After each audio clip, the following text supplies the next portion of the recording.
আমার বাবার নতুন বাড়িতে আজ আমার প্রথম সকাল। সকালে ঘুম থেকে উঠে নিজে আগে ফ্রেশ হয়ে নিয়েছি, আর তারপরেই মায়ের হাতে হাতে অনেকগুলো কাজ করেছি।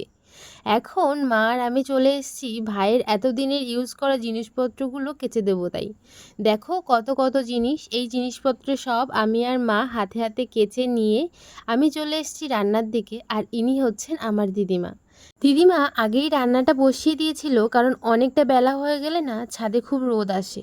আর সেরকমই দেখো আজকেও ছাদে রোদ চলে এসেছে। আর আজকে রান্নায় করছি ওই লাউ দিয়ে ডাল দিয়ে একটা ঘন্ট আর ডিম আলুর তরকারি।